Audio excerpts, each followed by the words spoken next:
Le grand dialogue. Sigika Foba.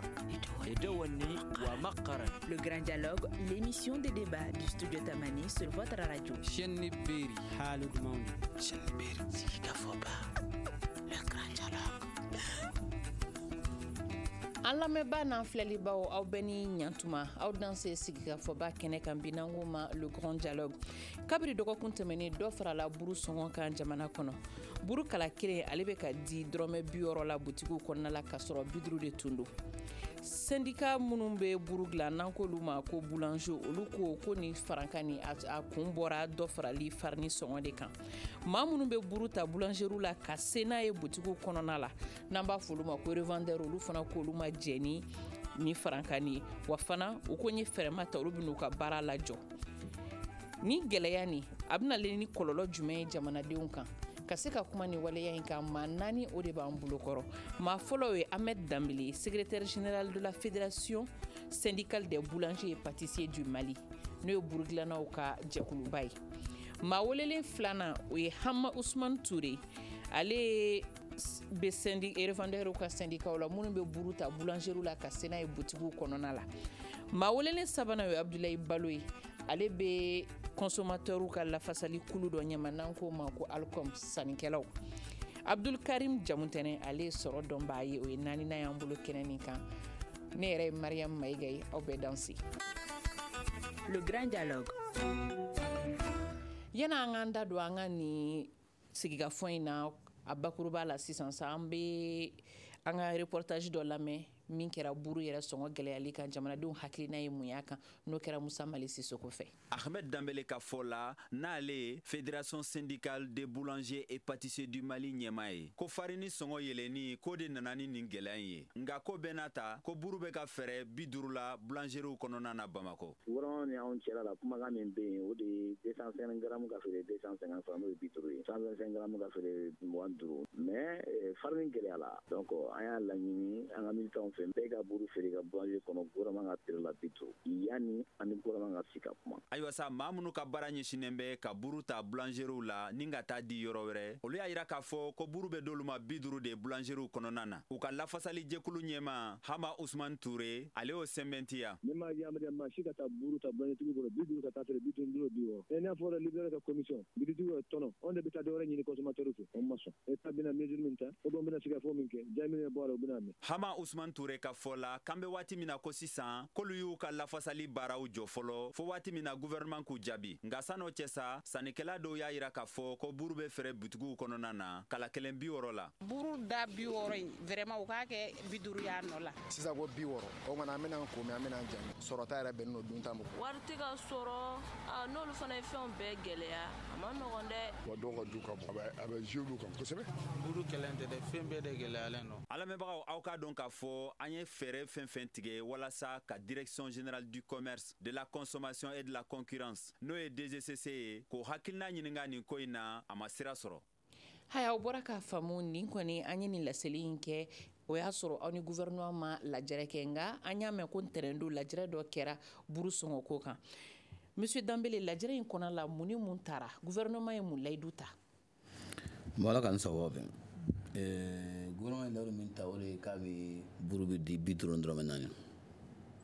mais 50 dɔrɔmɛ 4 o ka kan ka daminɛ don min na ni ala ye kɛ bi n'an ye assemblée kɛ n'an tilala assemblée labila yan na a bɛ labila don min na an bɛna o décider ko ɲɛfɔ mɔgɔw ye mais o 50 4 na a y'a tilan 3 ye ko 43 o ka di boulangerw ma dɔrɔmɛ 6 o ka di livreurs ma dɔrɔmɛ 5 ka di boutique ma donc mɔgɔw bɛ buru sɔrɔ yɔrɔ bɛɛ 50 dɔrɔmɛ 4 wa a y'o kuma fɔ kunun ni ye faamuyali kɛ butigiw kɔnɔna la sisan nɔ n'an taara k'an bɛ buru san an kan ka san 50 ani dɔrɔmɛ 4 o de ye bɛnkan ye kunun min tɛmɛna ni gouvernement cɛ Monsieur Touré i bɔra ka Dambele lamɛn sisan dɔ est-ce que gouvernement ye fɛɛrɛ min ta ni a b'aw nisɔndiya bon ala ka bɛ sababu ma bon Dambele y'a fɔ cogo min na adamaden diɲɛtigɛ sigafɔ de fɛn bɛɛ ban jamana on bɛɛ ye jamanaden de on bɛɛ ye consommateur fana ye hali n'o ye boulangertigi ye hali n'o ye burufeerela ye tɔnɔ a y'a fɔ cogo min tɔnɔ kɔni commerce ye min ye jago ye tɔnɔ de mais diɲɛtigɛ ko o kɔni a bɛ kɛ a kɛ sigafɔ ni danbe kɔnɔ ani hɔrɔnya o de ɲɔgɔn tɛ so ne bɛɛ ko ne ye ne ye a tɛ ɲɛnabɔ fo dole ka sabari doka dobla jeti ka barabet silanga patron da nga partenaire non gouvernement to dole kala ndama wudu du amake choko no gouvernement ka sun gate banque parce que nous sommes très faibles otuma ko na bike mena kala bike non nous ñoron famo on de kanga fara ñoka gouvernement kelo sinon ya dem banga kelo parce que nous sommes des intérêts communs gagnant yanga alle wona du maka bula yossa on fana alle hagil da maka commerce ke ka jagu jalma ke wala ni otuma be on tala ñoy mais hake bonya ko hake cadre kono yani gouvernement ka dadon so non fla bena gouvernement so fla law menama be gouvernement yano ti amena anda so ma doninga est-ce que doboli songoy ce gouvernement ngani aminta ka fo dobna bo buru songola aw ka tono ka kala dromen nani drome woroye akan est-ce que o jarawi abem aw ni sonia on kono bufo pour le moment parce que dema de jema abe gele kono bula tugu jena nay on fana jena nay pour le moment parce que jena tige fembi gele doro e bi fendo fana jenjino même contexte min kono on kono vraiment on jena nay doro mo bo mi no folo yani ala kana sababu yere jamudene ibora ka syndicat flawla me burufirelaw ka syndicat ni boulanger ka syndicat ni geleya ni est-ce que feratun se ka ta kabiri bima se ka kon OK ne ba fo ka ndeba ko débatteur funa fo ka lamé ci club la fo e bela jeni fo iba non ni tigilay quoi ne fen tigilay abina fo ika dutigi ibi soroke ngai ba don donno gele abina iba nyesigi ni gele na gele abila tena chugo na ibo feletige jamana crise a juborami a bora kosana a tete me kalu flare bo folo Ukraine kele ani Russie la mais on na soro covid na gele a chamando jien kono ma nga tema oka an chaman fo o barula donc kalu flama soro folo na fara ko gele nana ko godma ka foshi ka bo jamana de encore ne jamten se ka famia parce que ni ya mebi ko gouvernement jamana de ndo d'abord chake barakella nunde do parce que ambi sara ni munye impôt bebe impôt munun sara parce que tant que olu maseka yirwa na flot se ka do jamana kono hali ambi keleke mina munun sa ambi fenfenke anga docteur so nga kala so ambi fenfenke fo entreprise nous de casser ka soro ke folo olu bi soro mu ke impôt bi tawdila mais sans chaman temena yani fin prix casser nina sans chaman temena gouvernement e soro ke fen do law sans so wa fo we sanu ye an ni na folo bayin soro an scory an na folo bayin soro mais muna agnesigli baramake donc ne fait bara dombalia de nanaye o de ko amesige kuma do kan nde la meto ka fo nga débat wala ama fo ka DGCC mo ko ma fa hali shini yo wole utena hal ni sadu wara mu fana njeshi nendo jamana don de melima ni o wolotina parce que ba do te tien kan parce que mo ni bla service kuna jamana barala fi ka se ka jetemna de ka shini ko jate de ka don afo gelab se kana ka felawti ka fa na hakli bala covid bine jien kan to bu jamana ndo la do jurano ka jamana sankele ka fo do aka ta barla fo bu deme ka musaka duma sankele wo mu ko fo ali rishum la gele sa bora yoro mun nabi ali olu funa pina deme do ka jamana de no ado bisika ke sangele ndo bisika ke sanfla mais atseka ke ko ni e kalo kelengera kalo flakera ko jamana ka jamana nyimo ko refushi ka mo bo o ti jamana tabulo ni jamana mo mun ba bara no tese o ka boy ay kuma do fo ture kuma do fo kuma ni ya jatemina kuma in kan dungoyi ako ni ambena kola o ba jira ka fo abu ka woro mu fo peut-être am tele kuma de la o de kama abe ka essayer ka denkere fe parce que anyamo do bien ako ni mese ama mina tan folo ma me fe wora nyanyini o ba mun ko fo o ba yira ka fo bi abe chuko mu nata na menata chama mi boala ni ame ko angata buru sa pri ka gele buru bedo ni mo ya bladu buru be so chuko juma aseka keo na fona akli bala 2008 la dien ko no pri balla ka gele yele tan o te nyanyin do ko fotu ngo mali buru ndado na hakli bala aw ba do ka tuma anka ko ka anga fendo do ala niwe nyoni fendo do ala mo ko tarami ko be damina ibta gele asura damina na adoni te se ka chari do mo bulu to kusube mais tale nyefe dem se yana ka tama abe binko jolike danta law mais amma do nata mo ba fuko gele abi abita mais nan boran na shini be obenyina shini ngani gele warena na o be kla ka fe o ne ka famele fa Balo i bɔra ka jamutɛnɛ lamɛn ko nin tɛ gɛlɛya y'ale bolo wa fana gɛlɛya min fana don waleya min fana don a tun bɛ se ka kunbɛn e min dun bɛ kulula min bɛ sannikɛlaw la fasa n'o ye Alcom ye aw jɔyɔrɔ yɛrɛ kɛra mun ye nin ko in na Mariétou k'i fo k'an ko débatteur bɛɛ lajɛlen fo ka maliyɛn bɛɛ lajɛlen fo Mali kɔnɔ ani Mali kɔ kan studio Tamani tɔgɔ la n ye bɛɛ lajɛlen lamɛn avec beaucoup d'intérêt comme monsieur Danbele bɛ yan Touré bɛ yan an kɔni bɛ commission nationale des prix kɔni kɔnɔ ɲɔgɔn fɛ a fɛn fɛn bi kɛ a tɛ k'an si kɔ n'i y'a mɛn commission nationale des prix a sigilen don ministère du commerce de la an association des consommateurs b'a kɔnɔ douane b'a kɔnɔ syndicalistes b'a kɔnɔ n'o o ye baarakɛlaw ka syndicalistes ye c'est à dire fɛn fɛn bɛ yen ko da bɛ se ka don jamana ɲɛli la an bɛɛ bɛ commission nationale des prix kɔnɔ donc décision fɛn fɛn bi ta a bɛ ta ni bɛɛ lajɛlen ka accord di ni mun décision nalen filɛ ta nin kunun a ma ta mɔgɔ si kɔ c'est vrai farine da gɛlɛya la Danbele bɛ yan syndicat boulanger do a b'a dɔn farine bɛ prix min na bi bi in na a da gɛlɛya la farine da gɛlɛyali fana nana dépend mun na o ye alikama sɔrɔ cogo ye parce que bi bi in na diɲɛ bɛɛ ɲɛsinnen bɛ urussi de ma alikama ko la depuis nin wagati tɛ balimakɛ y'a fɔ cogo min na covid 19 an b'a daminɛ o la depuis o wagati alikama rendement commencé la ka jigin parce que nombre de personnes tun bɛ utiliser sɛnɛkɛforo kɔnɔ o tɛ se ka taa sɛnɛkɛforo kɔnɔ tuguni donc tonnage min tun bɛ sɔrɔ hectare la o diminué la donc o kɛra sababu ye ka gɛlɛyaba don alikamako la n y'a dɔn an hakili la an yɛrɛ y'a fɔ État yɛrɛ wulila ka cɛsiri kɛ waati dɔ la ka taa Russie pour que an ka minituru ka se ka alikama sɔrɔ parce que o y'a sɔrɔ o ye jamana dɔw jɛn a la ko quantité min b'o olu bolo n'o réservélen don foyi tɛ se ka bɔ o la a kɛra négociation ba ni wulikajɔba de ye pour que an ka alikama sɔrɔ ka na o wagati kɔnɔna na ka na alikama stocké donc bi a ye mun fɔ n bɛ confrère ka jamatele ka kuma région mun na gouverner c'est prévoir tiɲɛ don an ye carburant ko ta fɔ o don yan nɔ ko stock tɛ yen nɔ stock ko in ça date de loin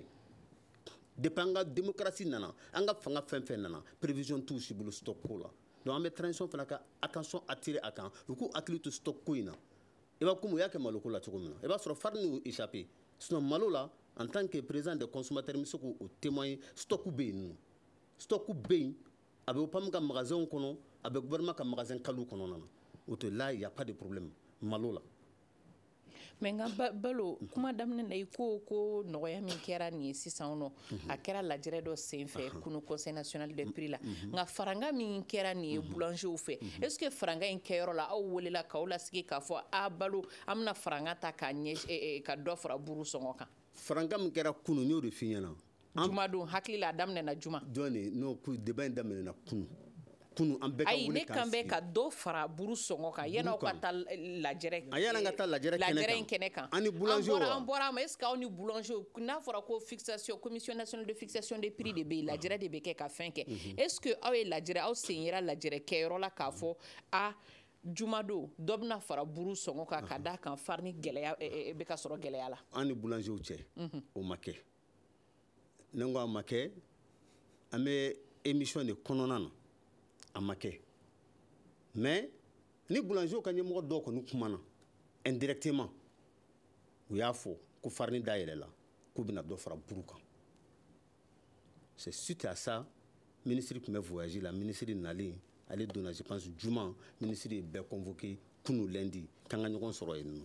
donc an ye ɲɔgɔn sɔrɔ yen an y'a kuma fɔ komi an y'a fɔ ko sigikafɔ ye damu ye ko mana gɛlɛya cogo o cogo an bɛ sigi k'a fɔ de donc acteurs concernés bɛɛ tun bɛ yen nɔ jaabi min bɔra a la ko buru ka feere 50 ani dɔrɔmɛ 4 bitigi la i b'a fɔ komi boulanger tigiw tun ye 60 min laɲini cogo min na o kɔni o bɔra a la bɛnkan kɛra o de ye sisan nɔ donc an b'o 54 de kan o dun fana kɛra ni wulikajɔba fana de ye parce que a dogolen tɛ mɔgɔ si la koyi an tɛ foyi dogo ɲɔgɔn na yan nɔ boulanger ka ɲɛmɔgɔ bɛ yan livreur bɛ yan économiste bɛ yan nɔ diɲɛ bunako ka Mali dɔrɔn tɛ la charité de la vie a bɛ diɲɛ fan bɛɛ mais le gouvernement est en train de peser couloiru kɔnɔna na pour que fɛnw ka se ka nɔgɔya alikama ministre y'a fɔ bɛɛ lajɛlen ɲɛna c'est à dire subvention yɔrɔ t'a la tuguni o y'a subventionné fo ka taa wuruji la donc don yɔrɔ tɛ yen tuguni o bɛɛ la an donna fɛn kɔnɔna na structure de prix kɔnɔna na farine na an y'o de ta kunu k'o de synthèse kɛ o de bɔra ni prix ye mais an bɛ boulanger fo parce que o fana y'u jɔyɔrɔ fa galoma ye an b'u fo parce que ils ont compris u ye population ka dekun faamuya u fana u jɔyɔrɔ la jama bɛnna mun kan i ko y a pas de problème sunkalo kɔnɔna na u bɛ ni prix u b'a accepter u y'o de fɔ u b'a accepter ni sunkalo tɛmɛna on va voir ni négociation wɛrɛ bɛ kɛ ni mun bɛ fɔ an b'o fɔ jamanadenw ye donc an bɛ militaires fana fo n'o ye usine tigiw fana ye u fana jɔra u jɔyɔrɔ la parce que olu ni de partenaires ye n'olu donna da kelen fɛ donc olu bɛnna an bɛ jɛn ko sigikafɔ ye daminɛ n'an bɛnna mun kan an b'o fɔ jamanadenw ye donc bɛɛ de ye effort conjugué pour que buru ka taa ni prix in na parce que n'i y'a jateminɛ danbele n'u bɛ taama o sous région bɛɛ lajɛlen na bi bi in na surtout Mali kɛrɛfɛ duguw la n'an ka b'a fɔ ko comparaison n'est pas raison ne tɛ sɔn o kuma ma parce que nous sommes un pays an bɛ crise de kɔnɔna na nous sommes un pays en guerre en pleine guerre nous sommes un pays sous embargo donc l'économie est fragilisée jamana dɔ bɛ yen nɔ an ka sara ka ca ka tɛmɛ olu ta kan mais buru ka gɛlɛn olu fɛ ka tɛmɛ an kan tel que des pays comme la Guinée buru ka gɛlɛn Côte d'Ivoire ka tɛmɛ yan kan a ka gɛlɛn Sénégal ka tɛmɛ yan kan n'i ko i bɛ kuma k'olu ka sara ka ca mais eux, ils ont beaucoup d'avantages. Avantages en boulot. Mais avec tout ça, nous, on a les moyens de 10 ans sur la région. Donc, au Karani Malidonka, nous avons mis une famille. Donc, on a folie dit, acteur Bella Djelé, ma femme fait la commission nationale des prix. Nous, avons une prince qui nous Malidin Bella Djelé. Donc, Bourou, désormais, femme bé, drôme bidrou nanuru, bitigila. Ahmed Dambélé, ma chamanka fola ko oye sungalo wakati de kono. Ka dɔ fara prix kan munna sisan nɔ de y'a kɛra bari Russie ni Ukraine ka gɛlɛya min b'olu ni ɲɔgɔn cɛ o ma daminɛ bi tuma a nana ni essence ko gɛlɛya daminɛna kabiri sunkalo min kun jɔ mais an y'a ye sunkalo yɛrɛ daminɛ dɔ farala buru sɔngɔ kan bon ala k'an sɔgɔ jamutɛnɛ i bɛ hakɛ to n bɛ segin kɔfɛ dɔɔni jamutɛnɛ yanni k'e ka kuma jaabi jamutɛnɛ an bɛ jamana min kɔnɔ bi bi in na ne tɛ politique mɔgɔ ye Mali ka politique baara kɛ n t'a ladeli k'a kɛ mais an bɛ jamanaden de jamana bɛ basigi ni kuma minnu ye a n'a bɛ basigi ni baara minnu ye an ka kan olu de kɛ fɛn caman bɛ jamana in kɔnɔ yan min ka kan ka kɛ plus de 30 ans a ma kɛ bon n'u nana sisan san kelen ou bien san kelen ni kalo wɔɔrɔ k'a fɔ k'o bɛɛ bɛ turu bɛ ta ka da olu kunna ko n'u tɛ se ka bɔ yen vraiment o mot in ne tɛ se k'o kɛnɛ kan k'a fɔ kuma bɛ fɔ ne sigilen ɲɛna ko ne bɛ n da jɔ o kan je ne ferai pas ça on s'est jamais vu c'est pas aujourd'hui et puis n'an bɛ débat la fana an ka essayer ka ordonner an bɛ kuma minnu fɔ an k'u dɔn État ye effort min fourni buru ko in na n'i k'i bɛ kuma an b'a fɔ anw de ye victime de ye les boulangers maliens anw de ye victime ye gɛlɛya fɛn fɛn bɛ ka kɛ a bɛ ka kɛ anw de la depuis février 2021 anw wulilen bɛ ka jɔ buru ko in na ko fɔ buru ka kɛ 60 ye o y'a sɔrɔ farine bɛ 17 000 la anw ko buru ka kɛ 60 ye o y'a sɔrɔ isasi litiri bɛ joli la 120 k'a fɔ 115 bien 100 joli mais bi isasi ta min sɔrɔ 150 la et gazoil ta min sɔrɔ 150 la mais n'a fɔra ko hali sisan o buru kelen ka to 50 la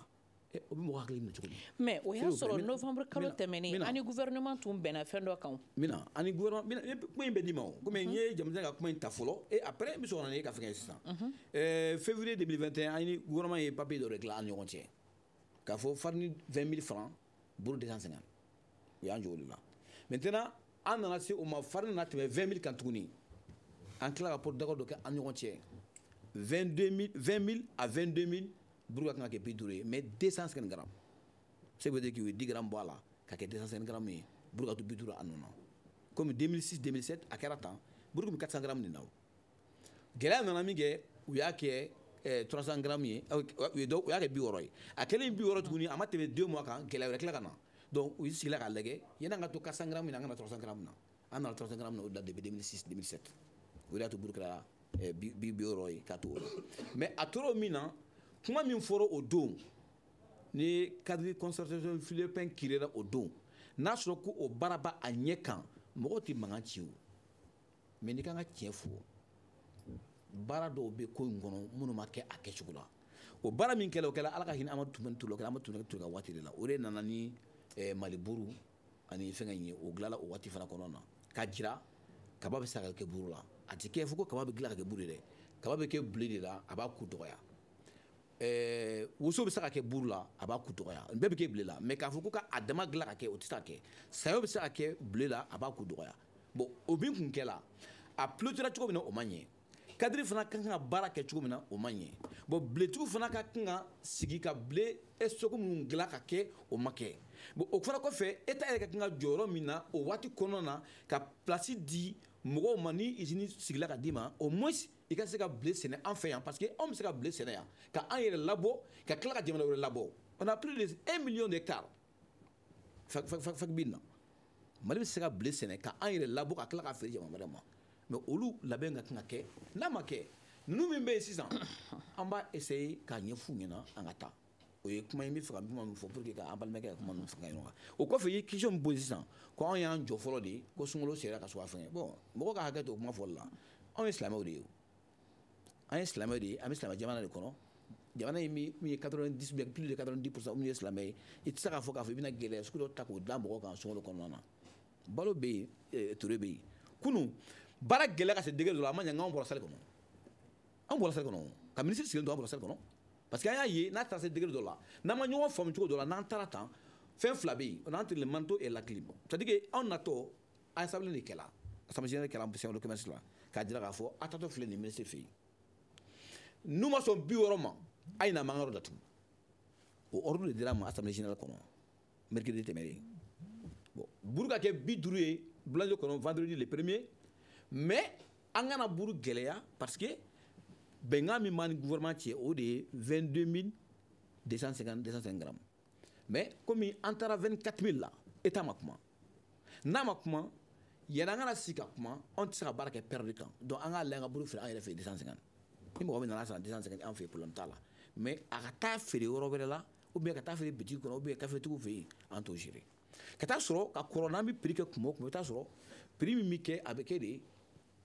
anw de b'a bɛɛ gérer livre ta ye nin boutique ta ye nin o bɛ bɔ anw de bolo mais n'a ma ɲɛ k'a fɔ ko état y'an bila fɛn dɔ kɔnɔ o sariya tɛmɛna o kan état ma kuma donc anw fana tɛna se k'a fɔ an bɛ sigi ka bila ten mais n'an ko an b'a kɛ 60 siɲɛ kelen a bɛ kɛ i n'a fɔ an ye état sɔsɔ mais ni k'an bɛ kuma an ka tiɲɛ fɔ fariniw ye état sɔsɔ parce que olu kun ka kan ka jɔ fɔlɔ de ani état ka sigi ka kuma an bɛ ka kɛ yen an k'a fɔ buru bɛ kɛ nin prix ye farine ye nin prix ye komi kunun a kɛra cogo min na mais olu ye défend ta k'o tɛ fɛ ka perdre donc nous aussi an ko bon sisan sunkalo b'a la jamana bɛ na taa cogo min na an bɛ phase min na sisan jamana kɔnɔ a phase a man ɲi. donc i ka kuma nin b'a yira k'a fɔ ko farankan min kɛra buru la aw ni gouvernement ma kuma kɛ an ni buru feerela minnu bɛ a ta ka taa di butitigiw ma n'u ma kuma kɛ kuma tɛ consommateurs ma boulangers yɛrɛ de y'u ka lajɛrɛ kɛ k'a fɔ farine gɛlɛyara an bɛna dɔ fara buru sɔngɔ kan. non an ma fɛn fara buru sɔngɔ kan f'i k'o kuma de faamu ka ɲɛ an ma fɛn fara buru fana kan dɛ anw ko de an bɛ buru feere an fɛ état ye prix min di 250 francs an ka boulangeries la yanni an ni état ka sigi ka kuma maintenant o sigi ka kuma ye f'i k'o yɔrɔ de faamu fɔlɔ intervalle min b'olu ni ɲɔgɔn cɛla la farine 22 000 buru 250 francs mais pour que farine ta yɛrɛ sɔrɔ 24 500 ka sɔrɔ buru prix ma yɛlɛma o de tɛ sariya ye o kuma farine bɛ kan ka tɛmɛ 22 500 kan a ma kan ka se o ma ka sɔrɔ an ye état ma sigi ka kuma o mais a kɛra 22 500 ye 23 500 24 000 état ma kuma non an ko an tɛ se maintenant an kana jamanadenw tɔɔrɔ an kana an yɛrɛ ka sariya sigi an yɛrɛ ma mais état ye 50 min di ko buru ka feere o la a ye na consommateur a ye na rabita ye boulangerie kɔnɔ 250 francs na mais ni minnu taara ta 250 francs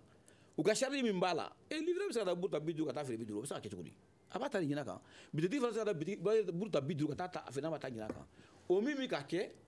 o kun de ye état k'a dɔn k'a fɔ alerte don.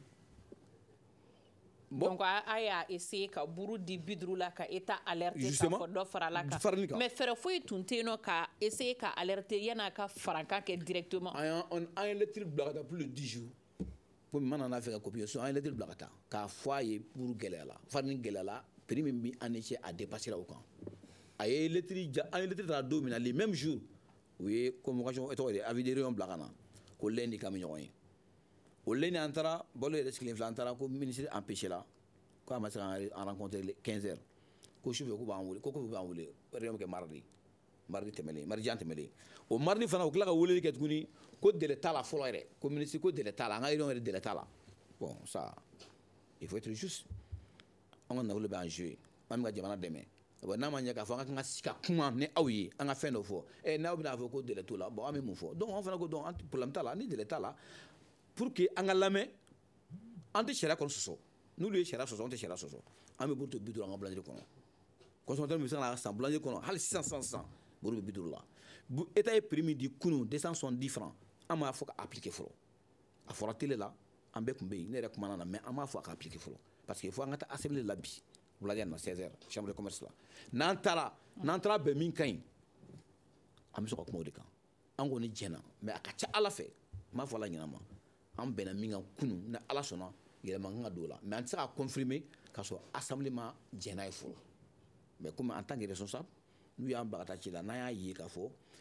gɛlɛya dɔ bɛ yen dɔwɛrɛ bɛ yen an b'a lajɛ ka namu ɲɔgɔn fɛ yanni waati dɔ ka se quoi o de ye kuma ye n bɛ se ka min fɔ o la sinon an ma buru gɛlɛya an bɛ bi duuru la. Hama Usman Ture i bɔra ka Danbele lamɛn sisan nɔ a ye kuma caman fɔ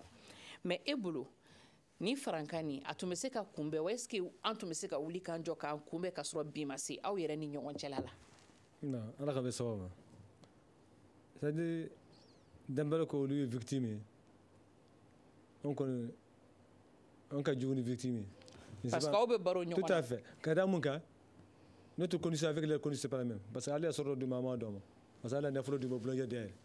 mais on mis 90% alphabet c'est kalan la o tɛ sɛbɛn na mais ale ni baara ye ɲɔgɔn ye balimaya sira fɛ u ka se ka balo a la n'a ko parce que état fɛ subvention tɛ d'a ma état tɛ foyi fɛrɛ d'a ma o dun mana kɛ cogo o cogo ni état u ka surun ka tɛmɛ anw kan mais ni ko ko bɛ kɛ anw n'olu de partenaires ye anw kan ka tɛmɛ sira dɔ kan fɔlɔ yan ka se état fɛ ne comme ko on est Danbele bɛ se a bɛ se ka kunbɛn ka sɔrɔ ma ni bɛɛ ma kɛ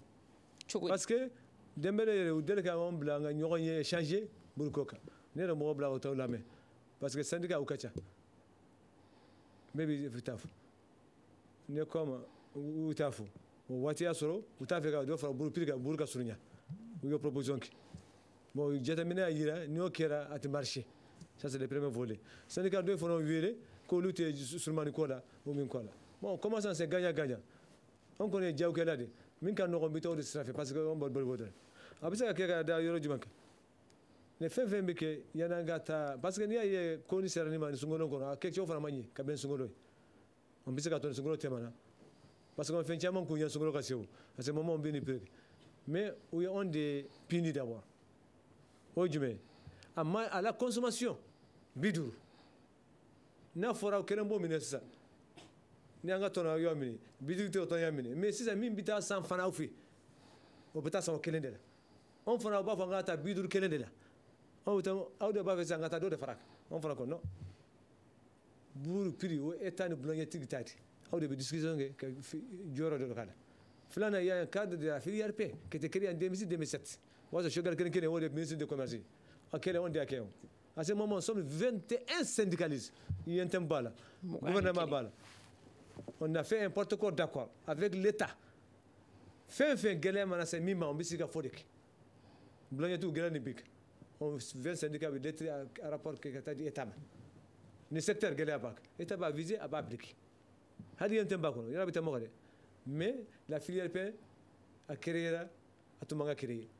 et on a fait 2 ans a kan ka renouveler et on a 20 ans sans renouveler sans assemblée générale il y a côté filière paix tuguni maintenant n'o bɛ kɛ on ko n ka secteur ni an ka saniya ka taa État fɛ o mun ye consommateur bɛ yan boulangerie bɛ yan anw bɛ yan a papier dossier bɛɛ bɛ yan an ka laborer ka kɛ kura ye ka kɛ baarakɛfɛn minɛw ye o de ka fisa ni kunfin baara ye a bɛ kura ye waati bɛɛ parce que consommateur hali n'o ye boulangerie tigi ye consommateur ye o hali n'o ye buru feere ye consommateur ye o anw yɛrɛ t'a fɛ a ka gɛlɛya yɛrɛ parce que n'i y'a gɛlɛya a tɛ san n'a tɛ san fana sa boulangerie la a tɛ san anw fana bolo a ka nɔgɔya ka dɔn bɛɛ ye o de ka di jɛmanden fana ye mais n'a kɛra surprise ye a bɛ digi anw na parce que o ye proposition min kɛ ça ne marche pas parce que ko n ka taa buru ta 50 bitigi taara sa 50 consommateur ka na sa 50 o kɔrɔ buru feere aw sen t'a la o kɔrɔ t'o ye wa ou bien an ka taa feere 60 anw kɔni t'o de kɛ parce que n'o kɛra nous sommes victimes o de kama ko ni activité taara parce que Danbele hakili la u ka kɛku ni anw ye u b'anw bila ni gouvernement ka kɛlɛ o bɛ t'o kɔfɛ anw fana yera de aw de bɔra tugun aw de bɛ taa kɛ gouvernement kɛlɛ anw kɔni ye fantan ye o tɛ taa kaso la mɔgɔ si yɛrɛ anw tɛ fɛn fara buru piri kan n'a bɛ fara kan aw bɛ taa État fɛ aw b'a sigi ka fɔ kɛ aw bɛ fara kan ala kɛ kunu taara sigi ka fɔ kɛ avec l'État a kɛra n y'a fɔ Danbele ɲɛna n ko i taa dɔrɔmɛ 5 ɲini dɔrɔn o waati sɔrɔ ma se gouvernement fɛ dɛ 5 nin a y'a ta o waati ka gɛlɛn a ɲini kɛ anw ma taa ɲini o a y'a fɔ sisan a b'a fɔ ka 50 a ka 50 ye 5 nin anw kɔni bɛ ja kɔ anw différer anw jara kɔ o bɛɛ ye balimaya de o bɛɛ ye sigiɲɔgɔnya de e ma taa ɲini fo a nana kɛ kɛlɛ ni mankan misɛnmani ye yɔrɔ kɔni nafa t'a la sinon vraiment a organisation ma ɲɛ a kɛ waati fana ma ɲɛ a ka tiɲɛ fɔ parce que o bɛɛ ye silamɛ jamana de hali n'i m'a kɛ ni hakilila wɛrɛ ye mɔgɔw b'a miiri hakili wɛrɛ surtout a kɛra juma ou bien je ne sais pas le lendemain sunkalo kɛra Allahu akbar ne kɔni vraiment a kɛcogo ma diya ne je ne sais pas même pas a kɛnɛ kan n tun b'a fɛ k'o de fo Abdulkarim Jamantɛnɛ i bɔra ka nin bɛɛ lamɛn nka u bɛɛ ka kuma la kumakan kelen bɛ na ko subvention aw minnu ye sɔrɔ dɔnba ye subvention ye mun ye bamanankan na subvention mun don. Ok, merci, mais n b'a fɛ ka segin. yanni ka segin subvention n'o ɲɛfɔ an ɲɛna fɔlɔ mun de don. subvention ye dɛmɛ de ye gouvernement bɛ dɛmɛ mun ta ka ɲɛsin jamanaden dɔw ma ou bien baarakɛla dɔw ma parce que misalila ni fɛn prix ye 100 ye n'a ka ca jamanadenw ma mais cakɛla ma gouvernement bɛ se k'a fɔ 100 de don nka ne bɛ 40 ɲɔgɔnna ta donc a bɛ se ka kɛ sisan ni a y'a subvention e bɛ se ka taa fɛn san a prix bɛ se ka kɛ 100 mais e bɛ se ka taa butigi la 60 40 gouvernement bɛ se k'o segin baarakɛlaw ma donc gouvernement bɛ o ta est-ce que an bɛ kɛ ɲɔgɔn fɛ donc gouvernement ka dɛmɛ don ka ɲɛsin jamanadenw ma a bɛ se ka kɛ cakɛla kunda ou bien consommateur kunda mais gouvernement ka dɛmɛ de don gouvernement bɛ wari de bɔ a yɛrɛ kun ou bien ka jɛ a ka wari kɔ misalila n'an ye douane ninnu ta sisan douane ye douane ninnu na wari minnu gouvernement kan ka wari minnu sɔrɔ yen a bɛ jɛ o dɔ kan a bɛ jɔ o taxe dɔw k'u bin pour que fɛn prix kan ka se ka nɔgɔya parce que ni jagokɛlaw taara fɛn san da nɔgɔ la k'a di dɔ ye da nɔgɔ la donc a ka ca ala fɛ o fana b'a feere da nɔgɔ la donc a fana bɛ ten fana hali domaine dɔw fana na ni gouvernement y'a ye ni secteur in ni baara bolo in nafa ka bon jamana kɔnɔ mais i bɛ taa sɔrɔ a coût baarakɛ fɛnw prix ka ca gouvernement bɛ se k'a fɔ dɛmɛ dɔ ɲɛsin k'a fɔ bon vraiment n bɛ se ka i dɛmɛ ni nin dɛmɛ cogo nasugu ye pour que baarada ka se ka yiriwa n'a yiriwa la parce que a nafa bɛ jamana kan donc n bɛ se ka o de fɔ pour que a faamuyali ka sɔrɔ ni faamuyali sɔrɔla a ko in mais n b'a fɛ ka Danbɛlɛ hakilila jigin dɔ ne fɔra dama ma a fɔ ko faamaw ka taa ni n bɛ na n tɛ faama ko kuma fɔ ne bɛ ka kuma jamanaden minnu bɛ ka baara kɛ ne ni ale tɔgɔ la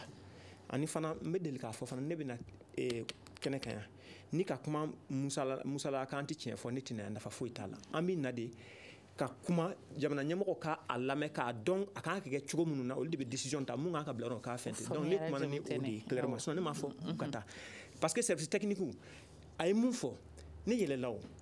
a ye kuma fɔ ka ne mais kuma yɛrɛ kɔnɔna na mun dara kɛnɛ kan u yɛrɛ bɛɛ bɛ yan a dara kɛnɛ kan ko in y'a solosala de k'a da mais ne an ka baara jamana ye anw kalan pour que nin n'a ɲɔgɔnna an ka se ka jamanaw bilasira bɛɛ n'i ka baara de don i n'a fɔ sɔrɔdasi bɛ a ka mugu ci cogo min na bon donc an bɛ faamuyali de di parce que nin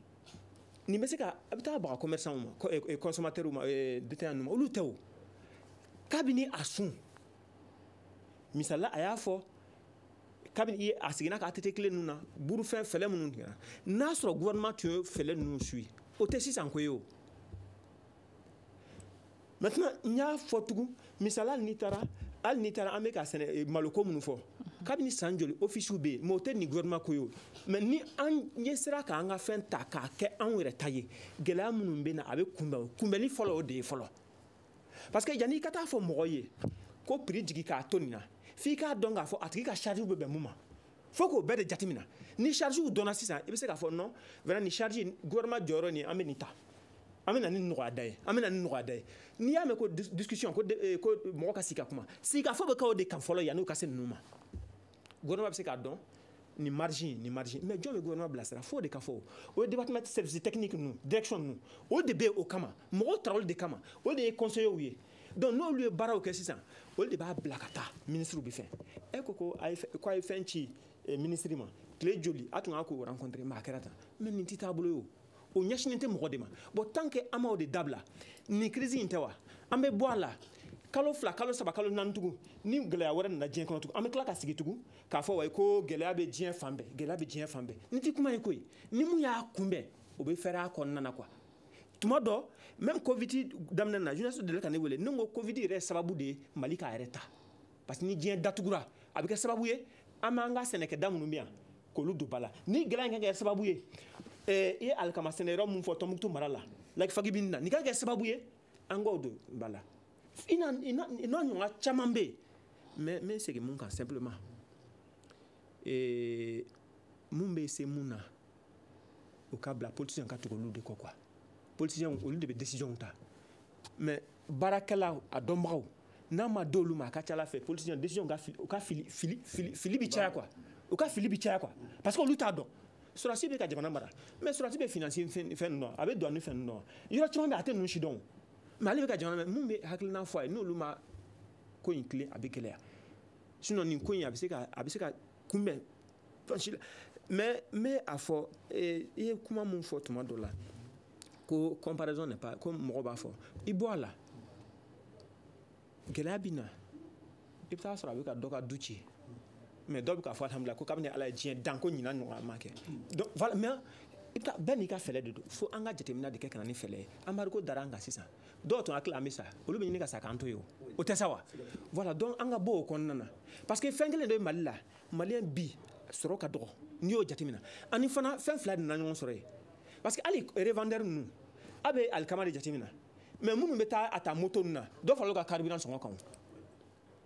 fɛn bɛɛ donc alikama in dɔrɔn tɛ o donc hali ni mɔgɔ yɛrɛ nana sisan u bɛ sɔrɔ mun kɛ n'a to o permettre u ka se ka u ka ɲɛnamaya fɛn n'a ye a bɛ na ni gɛlɛya ye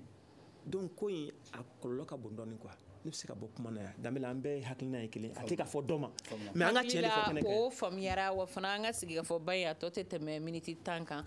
le temps que ka kuma d'aw bɛɛ ma siɲɛ kelen kelen b'a daminɛ turekɛ la Hama Ture mun de kan ka kɛ sisan nɔ walasa buru ka segin a sɔngɔkɔrɔ la e yɛrɛ bolo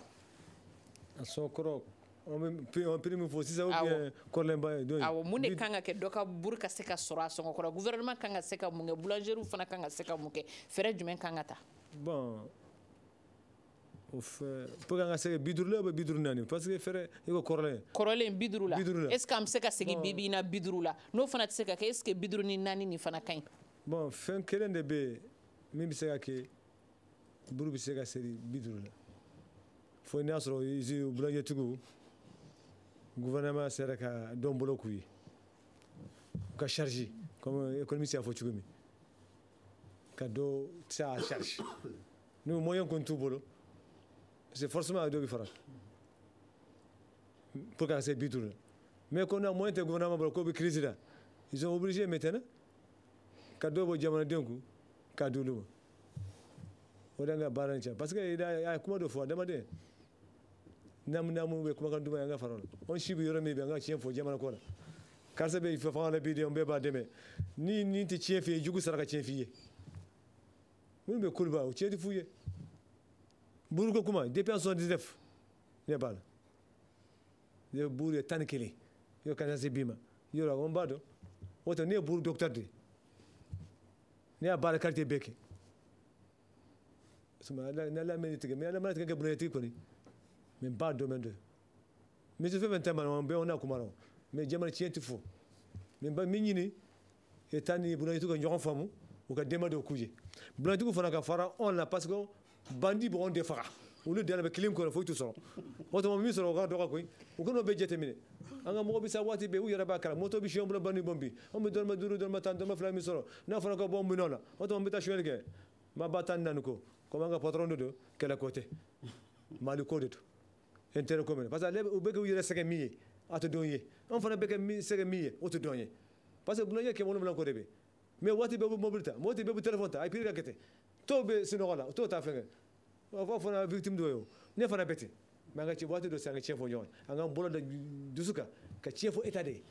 a ka n bɛɛ lajɛlen dɛmɛ an bɛɛ lajɛlen jamana kɔnɔ an bɛ impôt sara o kelen tɛ impôt sara an bɛɛ bɛ impôt sara jamana kɔnɔ bɛɛ lajɛlen dɛmɛ pour que baara ka nɔgɔya mais ministre u tɛ tiɲɛ fɔ ɲɔgɔn ye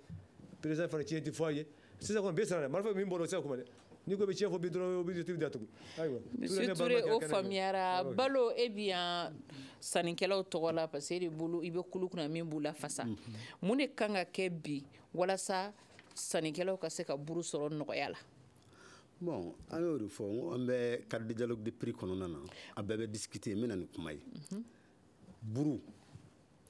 économiste bɔra k'a fɔ sisan ninnu mɔgɔ min kɔ fiɲɛ ka bon o de bɛ se ka fɛn caman ta le gouvernement a les dos larges an ma tila o an bɛ tila ka na o kunu comme c'était à chaud parce que Dembélé y'a fɔ k'u ye lettre ladon n b'o yɔrɔ f'a ye de passage ministre y'o yɔrɔ fɔ n m'a dɔn n'i y'a faamuya k'a tun bɛ déplacement na a tun taara jamana kungo la u tun bɛ Istanbul a bɔra Istanbul a taara Dubaï donc ne yɛrɛ b'o kalama kosɛbɛ parce que ne yɛrɛ fɔko damadɔ k'a kɔ yen nɔ mais n'ale tɛ mɔgɔ kan ka sɔrɔ ministère kɔnɔna na min bɛ se ka baara ta a nɔ la o kɔni o ye gouvernement ka baara ye n ye maa kelen tɛ dɔ bɛ sɔrɔ min bɛ baara kɛ o de la conseiller ka ca ministère kɔnɔ an ma ban o ma mais e b'a dɔn an ka débat ninnu caman bɛ teni ministre de fɛ conseil national des prix kɔnɔ parce que a ka d'a ye a ka kɛ a ɲɛna. est ce que o fana tɛ waleya ye aw kan ka ɲininkali kɛ aw ka conseil national des prix la min kan ka yɛlɛma ye ministre tɛ yen cadre ka se ka sigi aw ka se ka kuma gɛlɛya ka bari gɛlɛya bɛ se ka kɛ ka sɔrɔ ale tɛ dugu kɔnɔ. on prend note donc kunun ta in comme c'était à chaud parce que boulangerie dɔ tun commencé la ka bitigitigi dɔ tun commencé la ka buru feere 60 a kuma wɔyɔ la sigi ka kuma kɔni tun ma k'a la fɔlɔ donc kunun an sigila ka kuma an bɛnna 54 kan bitigiw la mais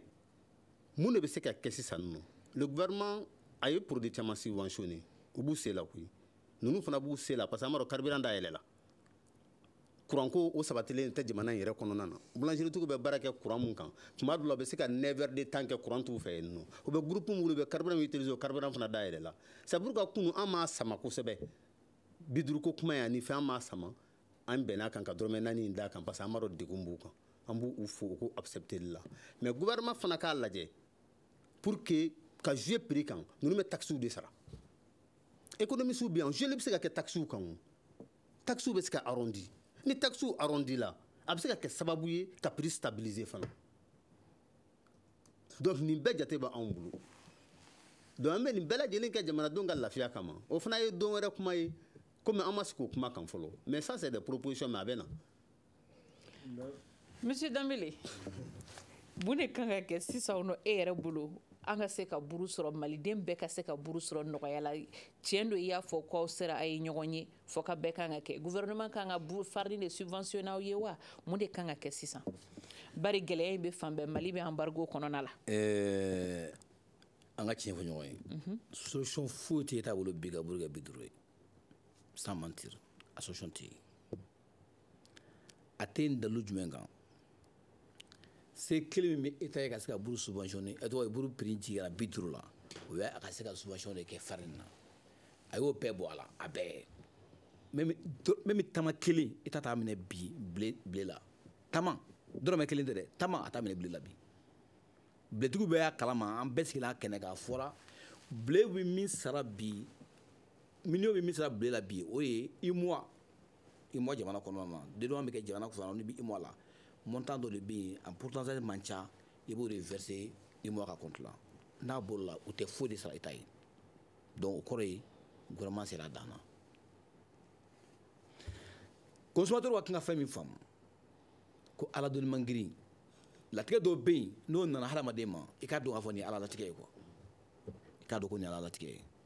bon mauvaise gestion min kɛra ka kɔrɔ o tɛmɛna mais crise min bɛ yen bi k'a fɔ ko état bɛ se ka fɛn dɔ de kɛ ou bien ko buru prix bɛ se ka jigin ni mɔgɔ mɔgɔ y'a f'i ye ne bolo a namu ka di ma a tɛ se ka kɛ n b'a dɔn n b'a kɔnɔ n b'a dɔn fɛn min b'a la parce que taxe tɛ yen min bɛ ka d'anw kan k'o bɛ se k'a fɔ ko n'o bɔra ko buru prix bɛ jigin o tɛ se ka kɛ état yɛrɛ fana ka kan ka min minɛ n'o b'a gɛlɛya état fana y'o bɔ a la fo ni état y'a bolo a jufɛ kɔnɔ sisan k'a b'a kɛ an dun tɛna lajɛ o la donc o ɲuman ye min ye an dafɛ jamana ninnu bɛɛ a bɛɛ ka buru ka gɛlɛn anw ka buru ye yan o sɔrɔla mun na parce que ale y'a ta min bila o de nana n'a ye ni an ka buru se ka nɔgɔya ni mali fan bɛɛ hali Algérie ka taa sagolo Mauritanie olu ye fɛngɛ bajida la olu fana ka buru ka gɛlɛn an ka buru ye bɛɛ de ka gɛlɛn an ka buru ye buru ye yɛlɛmɛ ko 2 de kɛ ko vigi nin waati nin cɛ sisan mali buru ma se ka yɛlɛma donc effort kɛlen don min bɛ se ka kɛ dɔrɔn waati o waati ni gɛlɛya nana k'a faga ka tasuma kɛ ka ji faga ji kɛ ka tasuma faga an ka kan o de dabila o ye mun ye mali kɔnɔ bi ministère 6 de bɛ yen usine 6 de bɛ minnu farine dilan a usine 6 min bɛ ka farine dilan a usine 6 kelen si tɛ yen min bɛ se ka blé mara ka se kalo 8 ma ou bien san kelen o tɛ yen donc o de ye problème ye donc solution de ka kan ka ɲini wa kan ka blé san k'a mara au moins san kelen ou bien san 2 a tɛ tiɲɛ o blé bɛ se ka san 100 kɛ a tɛ tiɲɛ donc o solution de ka kan ka ɲini n'o kɛra o la a ka ca ala fɛ n'i nana n'a ye état k'a subventionné ka tila k'a fɔ tuguni ko blé nana gɛlɛya bi e ka blé b'i bolo san kelen blé k'i bɛ tila k'o ta k'i b'o feere k'o gɛlɛya ma an tɛ jɛn n'o ye dɛ. Ahmed Dambele o faamuyara an bɛ kuma laban di Abdul Karim Jamuntɛnɛ ma i bɔra k'a Dambele lamɛn ko fɛɛrɛ foyi de tɛ gouvernement bolo min bɛ se k'a to buru bɛ se ka segin a prix kɔrɔ la n'o ye 50 ye a ka sɔrɔ jamanadenw bolo nka ni gouvernement yɛrɛ kɛra concurrent ye don ka buru feere a yɛrɛ est ce que o tɛna dɔ bɔ gɛlɛya in na walima fɛɛrɛ wɛrɛ bɛ se ka taa tuguni. Bon ni an ka jamana taabolo jateminɛ gouvernement ka baara t'o ye quoi parce que an bɛ libéralisme kɔnɔ a fɔra ko parce que même pour que jamanadenw yɛrɛ ka se ka u ka sɔrɔ ka se ka yiriwa bɛɛ ka se ka dɔn dɔɔni sɔrɔ faut que bɛɛ fana ka bila fɛn na ça c'est fondamental mais a ye yɔrɔ mun fɔ halisa gouvernement bɛ se ka dɛmɛ kɛ o ye mun ye gouvernement tun bɛ taxe mun ta gouvernement a ko o tɛ o renoncer gouvernement tɛ foyi ta mais jusqu'à présent même prix gouvernement bɛ se ka aspect sɔrɔ fɔ a y'a di nin prix la nin complément ne bɛ nin sara o ye o bɛ kɛ jamana wɛrɛw la o bɛ se ka kɛ o i b'a dɔn f'an ka fɛn dɔ bɛ jateminɛ n bɛ segin a kan tugun gouvernement jɔyɔrɔ ye mun ye ka don jamanadenw ni degun cɛ hali n'a sɔrɔ ko juru sugu dɔ bɛ se ka ta est ce que an bɛ ka ɲɔgɔn faamuya nin waati in na parce que sɔrɔ tɛ mɔgɔw bolo n'an bɛ économie ko la ala ko tɛ yen koyi f'an k'o fɔ k'o ban dɛ mɔgɔ a bɛ dumuni ni kɔngɔ y'a minɛ a tɛ miiri ala la koyi donc les gens ont des problèmes mɔgɔ kan k'u yɛrɛ furakɛ donc du coup hali ni san kelen d'ici san kelen fɛn in bɛ ban donc gouvernement de kan ka jɔ a jɔyɔrɔ la ka n'a to a prix kan parce que n'i y'a ye ne bɛ k'a kuma tan parce que n sirannen don sɔrɔw dɔgɔyara fɛn prix bɛ ka yɛlɛ tuma caman a bɛ wolo mun na an ka jamana kɔnɔ bɛɛ b'a dɔn o dun man di a da man di an si la c'est pour que an b'a fɔ gouvernement halisa gouvernement bɛ se ka fɛn kɛ mais i n'a fɔ a y'a fɔ cogo min na fɛn ninnu caman o bɛ fo ka kunbɛn de n'o kunbɛnna ani a b'a fɔ ko e ye mun fɔ ko ni hali ni ka ninnu ka entrepôt bonya i b'a dɔn k'a fɔ hali n'o y'a ta k'a magasiner e b'a dɔn vous êtes coût de stockage bɛ yen mɔgɔ t'o dɔn donc o fana bɛɛ bɛ se ka na jouer ni coût de stockage cayara cogo dɔ o bɛɛ bɛ se ka jouer même prix kan donc tant que yamaruya dira mɔgɔw ma u ka fɛnw kɛ o sago la donc prix sugu dɔ bɛ se ka gouvernement bɛ se ka mun kɛ u ka coût charge ka dɔgɔya charge ka dɔgɔya dɔ ka se ka bɔ fɛnw sɔngɔ la walasa buru ka di nɔgɔya la ni kumakan in de bɛ dansigi an ka bi sigikafɔba kɛnɛ kan aw bɛɛ ni ce an lamɛnbaaw n'an filɛbaaw maa welelen 4 de tun b'an bolo kɔrɔ maa fɔlɔ ye Ahmed Dambele ale bɛ boulanger ka syndicat la o secrétaire général don maa welelen 2nan o tun ye Hama Ousmane Touré burufeerelaw minnu bɛ buru bɔ boulangerie la ka taa n'a ye butikiw kɔnɔ olu ka syndicat don Abdoulaye Balo ale bɛ consommateurs ka kulu dɔ kunna min ye Alcom ye Abdul Karim Jamutɛnɛ ale ye sɔrɔ dɔnbaa ye ja sanfɛla la Gagny Kanté ani Mamadi Keita tun bɛ yen nɔ ne yɛrɛ ye Mariam Maïga ye aw bɛɛ danse aw kan b'a ɲɔgɔn wɛrɛ ma Le Grand Dialogue. Sigikafɔba. Le Grand Dialogue, l'émission de débat du studio Tamani sur votre radio. Chaîne Beri. Chaîne Beri. Sigikafɔba.